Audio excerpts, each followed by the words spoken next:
आज हम chapter first की एग्जांपल्स करने जा रहे हैं। एक्सरसाइज हमने कंप्लीट कर दी है, तो आप वो वीडियो देख के आप एक्सरसाइज को भी कवर कर दीजिएगा। उसके बाद नेक्स्ट एग्जांपल्स पे आइएगा। एग्जांपल्स भी बहुत इंपॉर्टेंट होती हैं, जो भी चैप्टर्स के अंदर एग्जांपल होती हैं वो बहुत इंपॉर्टेंट होती हैं, वो आपको करनी होती हैं, ठीक है, वो भी पेपर में आती हैं। तो अब हम नेक्स्ट एग्जांपल्स पे चलते हैं। देखो, जिस बच्चे ने एक्सरसाइज की होती है ना अच्छे से, तो वो एग्जाम्पल कर ही लेता है, ठीक। इसलिए आप पहले जितनी भी एक्सरसाइज की वीडियोस हैं उनको देख के आओ और उसके बाद एग्जाम्पल्स करो। तो देखिए, हमारी इस चैप्टर फर्स्ट की पहली एग्जाम्पल है कौन सी? कंसीडर द नंबर 4 की power n where n is a natural number, check whether there is any value of n for which 4 की power n ends with digit 0। देखो, जो आपको 4 की पावर n दी गई है, आपने क्या करना है, इस n में कोई भी नेचुरल वैल्यू डालनी है, ठीक है। नेचुरल वैल्यू समझ रहे हो आप? यानी नेचुरल वैल्यू समझ रहे हो ना आप? यानी कोई भी नेचुरल नंबर डालना है आपने इस n में। तो आपको बताना है कोई भी नेचुरल वैल्यू डाल के, क्या जो यहाँ पे नंबर आएगा उस नंबर में जो n डिजिट होगा वो क्या 0 होगा? यानी हमें ये बताना है, हमें ये चेक करके बताना है। ये लिखा नहीं है क्या यहाँ पे? देखो, check whether there is any value of n for which 4 की power n ends with digit 0। कि हम इस 4 की पावर जो n है यहाँ कोई भी नेचुरल वैल्यू रखें तो हमें जो भी नंबर आए उसका जो लास्ट वाला डिजिट है वो क्या हमें 0 मिलेगा। तो देखिएगा, ये चेक करने के लिए आप n की वैल्यू 1 पुट कर लेते हैं। जब n की वैल्यू पुट कर 1 करेंगे तो क्या आएगा? 4। अब n की वैल्यू 2 पुट कर लेते हैं तो आ जाएगा 16। ऐसे ही नीचे वैल्यू आती जाएंगी, आप पुट करते जाओगे तो वैल्यू आती जाएंगी अलग अलग डिफरेंट वैल्यू, लेकिन कभी भी 0 नहीं आएगा n डिजिट पे। क्यों नहीं आएगा? देखिएगा, आपको हमेशा याद रखना है, जब भी किसी नंबर के अंदर जो लास्ट वाला डिजिट है वो 0 आए, यानी जब भी किसी नंबर के अंदर लास्ट वाला डिजिट अगर 0 होगा तो वो नंबर किससे डिविजिबल होगा? 10 से। वो नंबर किससे डिविजिबल होगा? 10 से डिविजिबल होगा, और साथ ही साथ 10 के प्राइम फैक्टर से भी डिविजिबल होगा, जो क्या क्या है? 2 और 5। यानी कहने का मतलब, कोई भी नंबर जिसका एंड वाला डिजिट क्या है? 0 है, वो नंबर 10 से डिविजिबल होगा। 10 से डिविजिबल होने के साथ साथ वो किससे डिविजिबल होगा? 10 के प्राइम फैक्टर से भी। वो प्राइम फैक्टर क्या है? 2 और 5। अब हम क्या करेंगे? अब हम सिंपली 4 की पावर n के क्या निकालेंगे? फैक्टर निकालेंगे। अगर वो फैक्टर 2 और 5 आ गई तो सिंपल सी बात है, वो हमें पता चल जाएगा जो भी नंबर आएगा 4 की पावर n करके, क्या उसका n डिजिट 0 होगा या नहीं। अगर 0 होगा तो 2 और 5 फैक्टर्स आने चाहिए, अगर 0 नहीं होगा तो ये फैक्टर्स नहीं आएंगे। कौन कौन से? 2 और 5। तो अब हम इसको लिखेंगे। इस क्वेश्चन को सिंपल सा लिखना है जो आपको मैंने यहां समझाया है। तो देखिएगा क्या लिखेंगे हम। सॉल्यूशन में आ जाएगा, if any number and with digit 0, कोई भी नंबर जो एंड होगा डिजिट 0 के साथ, इट्स डिविजिबल बाई, ये क्या होगा? डिविजिबल होगा किससे? 10 से, and also divisible by prime factors of 10, जो कि प्राइम फैक्टर क्या होंगे 10 के? 2 और 5। देखिए, अगर कोई भी नंबर है उसका n डिजिट 0 है, सबसे पहली बात वो नंबर 10 से डिविजिबल होगा। 10 से डिविजिबल होने के साथ साथ वो नंबर किससे डिविजिबल होगा? 10 के प्राइम फैक्टर्स के साथ, जो प्राइम फैक्टर क्या क्या है? 2 और 5। अब हम प्राइम फैक्टर देखते हैं 4 की पावर n के। प्राइम फैक्टर्स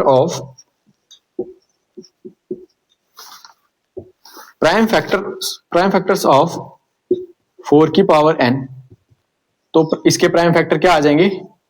2 इंटू 2 और n पावर n। 2 इंटू 2 होता है ना 4, तो बस उसकी n कर दोगे पावर, तो 4 की पावर n आ जाएगा। तो 4 की पावर n के क्या फैक्टर आ गए? 2 और 2। ये इसकी क्या आ गई? फैक्टर आ गई। तो देखिएगा, हमने क्या पढ़ा? अगर कोई भी नंबर एंड होगा डिजिट 0 के साथ वो किससे डिविजिबल होगा 10 के साथ, और साथ ही साथ वो उसके प्राइम फैक्टर्स के साथ भी डिविजिबल होगा। जो प्राइम फैक्टर क्या है 2 और 5, यहाँ प्राइम फैक्टर क्या है 2 और 2। क्या आपको यहाँ 5 दिख रहा है? 5 नहीं दिख रहा। तो सिंपल सा ये है 4 की पावर n पे आप n की वैल्यू कुछ भी रख लो, कुछ भी नहीं, कोई भी नेचुरल वैल्यू रख लो, आपको जो नंबर मिलेगा वो कभी भी उसका जो n डिजिट है वो 0 नहीं होगा। क्यों नहीं होगा? क्योंकि जो 4 की पावर n है इसके प्राइम फैक्टर क्या है 2 और 2। लेकिन जो नंबर 0 के साथ एंड होगा, यानी एंड डिजिट जो कोई भी नंबर जिसका एंड डिजिट 0 होगा वो हमेशा किससे डिविजिबल होगा 10 से, और 10 के प्राइम फैक्टर से। वो प्राइम फैक्टर क्या है 2 और 5, लेकिन यहाँ पे 2 है 5 नहीं है, 5 क्या है मिसिंग है। तो सिंपल सी बात, जो भी नंबर आएगा 4 की पावर n करने पे वो नंबर कभी भी क्या होगा एंड नहीं होगा 0 के साथ, यानी उसका एंड डिजिट कभी भी 0 नहीं होगा। क्यों? क्योंकि इसके अंदर 4 की पावर n के अंदर जो है 2 तो है लेकिन 5 नहीं है उसके फैक्टर्स के अंदर, तभी वो एंड डिजिट उसका 0 नहीं आएगा। तो अब हम लिख देंगे, अब हमने क्या लिखना है देखिएगा, 5 is not a prime factor of 4 की पावर n, सो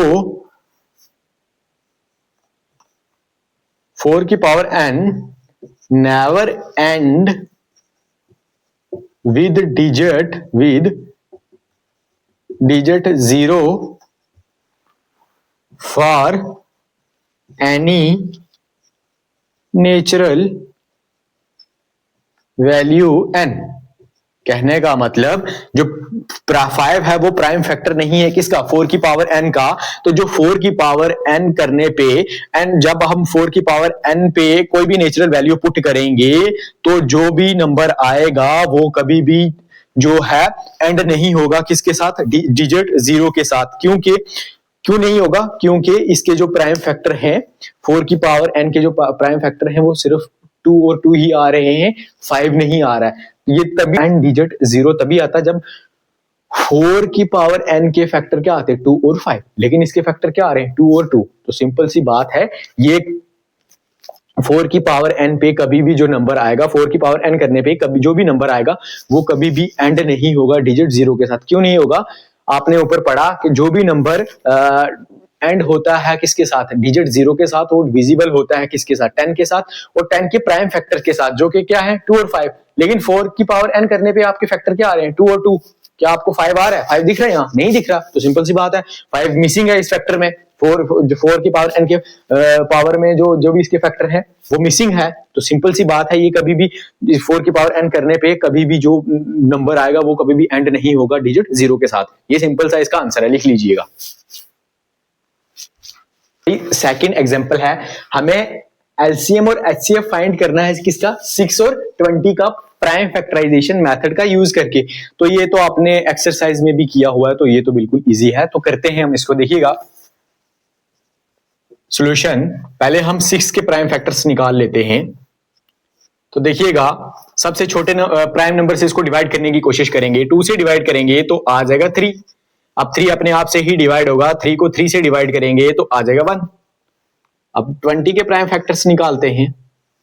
सबसे छोटे प्राइम नंबर से डिवाइड करने की कोशिश करो, क्या डिवाइड होगा? हाँ होगा। 2 से डिवाइड करेंगे तो आ जाएगा 10। अब 10 2 से वापस से डिवाइड होगा, 10 को 2 से डिवाइड करेंगे तो आ जाएगा 5। 5 अपने आप से ही डिवाइड होगा और किसी से डिवाइड नहीं होगा, तो 5 को 5 से डिवाइड करेंगे जब तो आ जाएगा 1।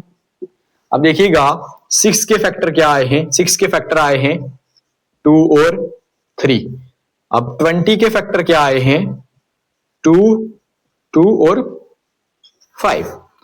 अब हमने निकालना है एलसीएम और एचसीएफ। पहले हम एलसीएम निकालते हैं। देखिए आपको जितनी भी ये दो नंबर हैं 6 और 20, इनमें आपको कॉमन फैक्टर क्या दिख रहा है? इनमें आपको कॉमन दिख रहा है ये 2। तो जो भी आपको कॉमन दिख रहा है दोनों नंबर के फैक्टर्स में, उसको एक बार लिख दीजिएगा। 2 आ गया कॉमन, इसको लिख दिया एक बार। बाकी जितने भी बचे हुए फैक्टर हैं उन सभी को लिख दो। बाकी जितने भी बचे हुए फैक्टर हैं उन सभी को लिख दो।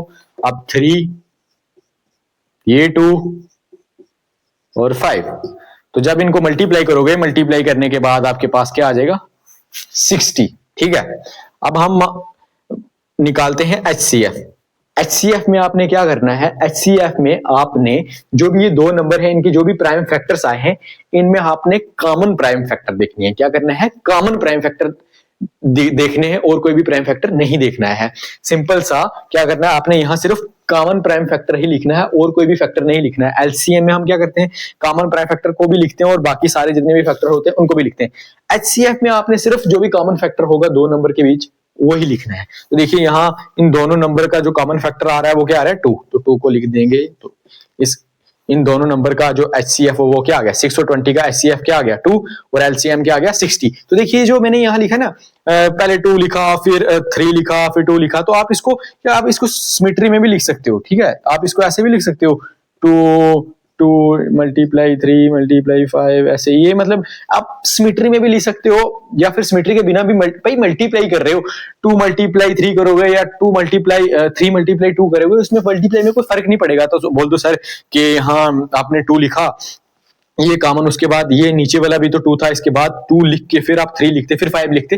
तो ऐसा कोई नहीं, आप ऐसा लिखो या ऐसा लिखो, दोनों करेक्ट है, ठीक है, दोनों करेक्ट है। आपको मेन मसला है एलसीएम और एचसीएफ निकालने का। तो हमारी एग्जांपल थर्ड क्या है, एग्जांपल थर्ड है, हमें एचसीएफ फाइंड करना है 96 और 404 का प्राइम फैक्टराइजेशन मेथड का यूज करके, ठीक। उसके बाद हमें क्या फाइंड करना है, एलसीएम फाइंड करना है। देखिएगा इसमें थोड़ा ट्रिक लगेगी। तो ट्रिक क्या है, सबसे पहले आपको क्या कर लेना है, एचसीएफ फाइंड कर लेना है। तो एचसीएफ फाइंड करना है तो उसके लिए आपको प्राइम फैक्टर्स निकालने पड़ेंगे। तो निकालो प्राइम फैक्टर्स। तो पहले हम 96 के प्राइम फैक्टर निकालेंगे। तो 96 को छोटे नंबर से डिवाइड करने की कोशिश करो, 2 से डिवाइड करोगे इसको तो आ जाएगा 48। 48 को 2 से डिवाइड करोगे तो आ जाएगा 24। 24 को 2 से डिवाइड करोगे तो आ जाएगा 12। 12 को 2 से डिवाइड करोगे तो आ जाएगा 6। 6 को 2 से डिवाइड करोगे तो आ जाएगा 3। अब 3 अपने आप से ही डिवाइड होगा, 3 को 3 से डिवाइड करोगे तो आ जाएगा 1। अब 404 के निकालते हैं। तो जब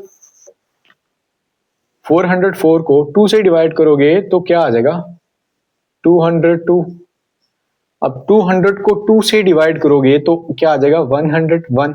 तो 101 अपने आप से ही डिवाइड होगा, तो 101 को अपने आप से डिवाइड करोगे तो क्या आ जाएगा, 1। अब इसके लिख लो फैक्टर्स। अब 96 के क्या क्या फैक्टर आए हैं, 96 के आए हैं 2 into 2 into 2 into 2 into 2 into 3। अब 404 के क्या फैक्टर्स आए हैं, 2 इंटू 2 इंटू 101, यानी 404 के क्या फैक्टर हैं, 2, 2 और 101, ये इसके फैक्टर्स आ गए, ठीक है। अब हमने निकालना है HCF। पहले तो हमने HCF निकालना है, ठीक है। देखो कॉमन क्या क्या आ रहा है, देखो ये 2 और ये, तो आपको दिख रहा है कि एक बार ये 2 कॉमन आ रहे हैं, एक बार ये 2 कॉमन आ रहे हैं, ठीक है। तो जो कॉमन आ रहे हैं उनको लिख दो, बाकी सभी को छोड़ दो। एक बार इन दोनों में से लिख दो, एक बार इन दोनों में से लिख दो। तो HCF आपका क्या आ गया, 4। HCF क्या आ गया आपका, 4। तो अब आपको क्या करना है, आपको पता है ना HCF में सिर्फ आपने कॉमन फैक्टर लेने, कॉमन फैक्टर लेने हैं। ये 2, ये 2 2 और ये 2 2 क्या आ रहे हैं, कॉमन आ रहे हैं। तो कॉमन को क्या करना है, ये जो 2 2 है इनको एक बार लिख दो और ये जो 2 2 है इनको भी एक बार लिख दो। तो लिखने के बाद जब मल्टीप्लाई करोगे तो आपका HCF क्या आएगा, 4। अब आपको क्या करना है, अब आपको क्या करना है, एलसीएम फाइंड करना। एलसीएम ये नहीं कि आप वही के कॉमन फैक्टर को लिख दो और बाकी सारे को मल्टीप्लाई करके एलसीएम। यहाँ क्या करना है आपको, यहाँ अलग से पूछा गया हेंस फाइंड देयर एलसीएम। तो यहाँ आपको वो पीछे का वाला कंसेप्ट लगाना है जो बेसिक आपकी इंट्रोडक्शन वीडियो में है, मैंने बताया आपको। कौन सा, वी नो, जैसे कि हम जानते हैं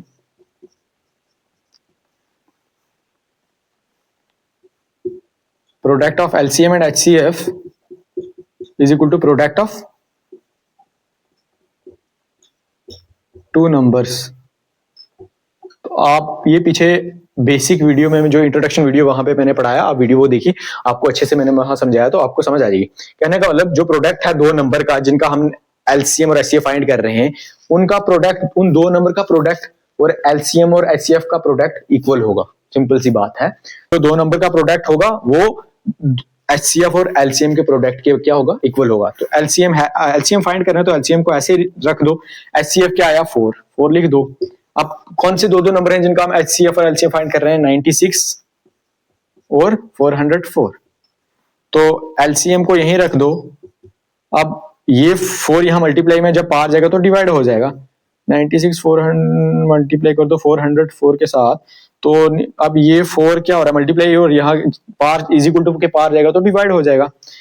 तो अब ये देखो ये कट रहे हैं, 4 1 दा 4 4 101 दा 404। तो जब क्या करोगे, 96 को 101 से मल्टीप्लाई करोगे तो आपका आंसर आ जाएगा, आपका आंसर क्या आ जाएगा, आपका LCM जो आ जाएगा 9696। जब आपको क्या करोगे, 96 को 101 से मल्टीप्लाई करोगे तो आपका जो आंसर है, जो LCM है, वो क्या आ जाएगा, 9696। 9696 आपका क्या आ जाएगा, LCM आ जाएगा, और HCF आपका क्या है, 4। ये आपकी एग्जांपल होगी थर्ड। देखिएगा अब आपकी एग्जांपल 4 है, आपको 3 नंबर दिए गए हैं, उनका HCF और LCM फाइंड करना है। देखिए 6 72 और 120, इनका इन 3 नंबर का आपको LCM और HCF फाइंड करना है। देखिए अब 3 नंबर हैं तो इसमें थोड़ा अब प्राइम फैक्टराइजेशन से ही करेंगे, लेकिन हम जब HCF और LCM निकालेंगे वो मैं आपको एक सिंपल सा तरीका ट्रिक बताऊंगा थोड़ा इजी करने के लिए क्वेश्चन को। तो क्योंकि 3 नंबर हो जाते हैं फिर फैक्टर्स भी ज्यादा आएंगे थोड़े, तो फिर क्या होगा कि उनको देखना कि कौन सा कॉमन है कौन सा नहीं है, तो थोड़ा डिफिकल्ट हो जाता है। तो थोड़ा इजी वे में करेंगे इसको। देखिएगा हम प्राइम फैक्टराइजेशन मेथड से ही करेंगे लेकिन इजी वे में। देखिएगा सबसे पहले हम 6 के प्राइम फैक्टर निकाल लेते हैं। तो 6 आपको पता है सबसे छोटे नंबर से डिवाइड करोगे, 2 से डिवाइड करोगे तो आ जाएगा 3, 3 अपने आप से ही डिवाइड होगा। जब 3 को 3 से डिवाइड करोगे तो आ जाएगा 1। 72, अब 72 क्या है, 72 को 2 से डिवाइड करोगे तो क्या आ जाएगा, 36। 36 को 2 से डिवाइड करोगे तो आ जाएगा 18। 18 को 2 से डिवाइड करोगे तो आ जाएगा 9। 9 को 3 से डिवाइड करोगे तो आ जाएगा 3। अब 3 को 3 से डिवाइड करोगे तो आ जाएगा 1। तो देखिएगा अब क्या है, अब हमने निकालने 120 के प्राइम फैक्टर्स। तो इसको 2 से डिवाइड करोगे तो आ जाएगा 60। 60 को 2 से डिवाइड करोगे तो आ जाएगा 30। और 30 को 3 से डिवाइड करोगे तो आ जाएगा 10। 10 को 2 से डिवाइड करोगे तो आ जाएगा 5। 5 अपने आप से ही डिवाइड होगा तो आ जाएगा 1। अब हमने इनके क्या निकालने हैं, अब हमने क्या करना है, इनका HCF और LCM निकालना है। तो अब हम इनके फैक्टर्स लिख लेते हैं। तो देखिएगा मैं यहाँ साइड पे लिख देता हूँ, मैं यहाँ लिख देता हूँ। अब हम 6 के प्राइम फैक्टर लिखेंगे, क्या है, 2 और 3। अब हम 72 के प्राइम फैक्टर लिखते हैं, क्या आए हैं, 2 2 2 3 और 3। 120 के प्राइम फैक्टर क्या आए हैं, 2 2 3 2 और 5। तो आप पता क्या कर लो, आप इनको इजी वे में लिख लो। कैसे, ये तो ऐसे ही है, इनको पावर है ही नहीं। देखो यहाँ 72 के जब फैक्टर से निकाल रहे हो तो आप देखो 2 कितनी बार है, 1 2 3, 3 बार है, तो ये क्या आ गया 2 की पावर 3। अब 3 कितनी बार है, 1 और 2 2 बार, तो ये 3 की पावर 2। 120 को भी थोड़ा इजी करके लिख लो इसके प्राइम फैक्टर को। देखो यहाँ 2 कितनी बार है, 1 2 3, यानी 3 बार है 2, तो 2 की पावर 3। अब 3 कितनी बार है, 1 ही बार। 5 कितनी बार है, 1 ही बार। तो अब LCM निकालते टाइम आपने क्या करना है, आपने ये जितने भी 3 नंबर के जो फैक्टर दिख रहे हैं, आपने इन 3 नंबर में क्या करना है, जो भी ये नंबर दिख रहे हैं आपको इनकी हाईएस्ट पावर देखनी है। ठीक है, सबसे पहले हम 2 की देखते हैं। 2 की हाईएस्ट पावर देखो, जब आपने LCM निकाला है आपने हाईएस्ट पावर देखनी है। तो 2 की हाईएस्ट पावर क्या दिख रही है आपको, 2 की हाईएस्ट पावर दिख रही है जनाब 3। तो 2 की हाईएस्ट पावर क्या आ जाएगी, 3। उसके बाद आपने क्या करना है, और कौन सा नंबर है, और है 3। अब 3 की हाईएस्ट पावर देखो, 3 की हाईएस्ट पावर क्या है, 3 की हाईएस्ट पावर है 2, तो 3 की हाईएस्ट पावर 2 लिख दो। अब और कौन सा नंबर आ रहा है आपके प्राइम फैक्टर्स में, तो और आपका नंबर आ रहा है 5। 5 की हाईएस्ट पावर क्या है, 1, तो वो क्या आ जाएगा, हाईएस्ट की पावर 1, एक ही बार है ना 5, तो वो 5 आ जाएगा। ठीक है, अब इसको सॉल्व करने के बाद जो आपका LCM आ जाएगा वो आ जाएगा 360। ये इजी वे है, बाकी आप दूसरी तरह भी कर सकते हो, वही कि पहले आप कॉमन फैक्टर को लिख दो, उसके बाद जितने भी फैक्टर हैं उनको लिख दो, तो मल्टीप्लाई करने के आपका LCM आ जाएगा। ये आपको मैं एक शॉर्ट थोड़ा इजी कर रहा हूँ, सिंपल ट्रिक लगा रहा हूँ, तो बाकी आप उस मेथड से भी कर सकते हैं, कोई वो प्रॉब्लम नहीं है। ये थोड़ा आपका इजी हो जाता है क्योंकि यहाँ 3 नंबर है, 3 नंबर के फैक्टर्स हैं, तो थोड़ा कंफ्यूज हो जाता बंदा। तो अब हमने HCF निकालना, तो HCF के में आपने क्या करना है, लोवेस्ट पावर देखनी है। 2 की लोवेस्ट पावर क्या है, 2 की लोवेस्ट पावर 1 है। 3 की लोवेस्ट पावर जितने भी फैक्टर हैं इनकी क्या दिख रही है, वो भी 1 दिख रही है। अब 5 की पावर ही, हाईएस्ट पावर ही 1 है, तो उसकी लोवेस्ट पावर होगी नहीं, कोई उसकी लोवेस्ट पावर होगी नहीं। तो सिंपल सी बात है, आप इन दोनों को मल्टीप्लाई कर दोगे तो आपका HCF क्या आ जाएगा, 6। अब बोलोगे सर 5 को क्यों नहीं लिया, 5 देखो भाई 5 की हाईएस्ट पावर ही 1 है, तो उसको क्या लोगे, उसकी हाईएस्ट पावर ही 1 है, तो उसकी जो है लोवेस्ट पावर तो कोई होगी नहीं, तो है ही नहीं है लोवेस्ट पावर। तो सिंपल सी बात है, जो 2 और 3 की लोवेस्ट पावर थी तो हमने उनको लिख दिया। तो लिखने के बाद आप मल्टीप्लाई करोगे तो आपका HCF क्या आ जाएगा, 6। तो आप ना इसको दूसरे मेथड से भी कर सकते हो, ये नहीं है कि मैंने ये पावर वाला किया है। तो आप सिंपल सा क्या, 3 जो भी नंबर है इनके फैक्टर निकाल के उसके बाद जो भी फैक्टर है उनका कॉमन LCM निकालते टाइम पहले कॉमन फैक्टर को लिख दो, बाकी जितने भी फैक्टर है उनको लिख दो, फिर मल्टीप्लाई कर दो, वो आ जाएगा आपका LCM। अगर आपको HCF निकालना है तो जितने भी कॉमन फैक्टर हैं उनको लिख दो, बस उनको करो मल्टीप्लाई, तो आपका HCF आ जाएगा। HCF में आपने सिर्फ कॉमन फैक्टर को लिखना है, जो भी कॉमन फैक्टर उनको एक एक बार लिखना है, और जो LCM में कॉमन फैक्टर को भी लिखना है और बाकी सारे जितने भी फैक्टर हैं उनको भी लिखना है। सिंपल सी मल्टीप्लाई है, उनको भी मल्टीप्लाई करना है। तो ऐसे भी कर सकते, तो उस मेथड से भी करते, तो ये वाली एग्जांपल मैंने इस मेथड से भी कराई है ताकि आपको थोड़ा पता चल जाए। तो ये आपकी 4th एग्जांपल भी होगी।